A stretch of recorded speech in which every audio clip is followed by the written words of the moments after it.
Good afternoon বন্ধুরা। এই যে আজকে দুপুরে খাবার নিয়ে চলে এসেছি, কিন্তু আজকে দুপুরে খাবারটা একটু দেরি হয়ে গেছে। সোয়া তিনটে বাজতে যায়। ছেলের পরীক্ষা ছিল, ছেলেকে দিয়ে এই যে আসলাম, তাই এসে খেতে খেতে আজকে দেরি হয়ে যাচ্ছে।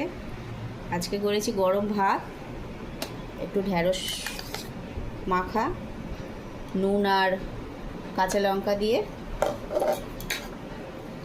একটু শুটকি মাছ। এই শুটকি মাছটা খুব ভালো লাগে খেতে, মা খুব ভালো খায় বলে, তাই বড় মশাই শুটকি মাছটা, নোটে শুটকি এগুলো কিনে নিয়ে এসেছে।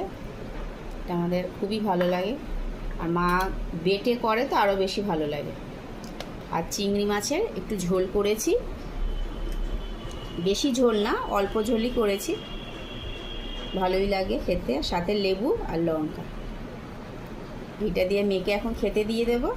তারপরে আমি আর মা বসবো, তারপর ছেলে আসলে ছেলে। চলুন, আপনাদের আশা করি খাওয়া হয়ে গেছে। আজকে আমাদেরই লেট। ঠিক আছে, তাহলে আমরা শুরু করি। টাটা।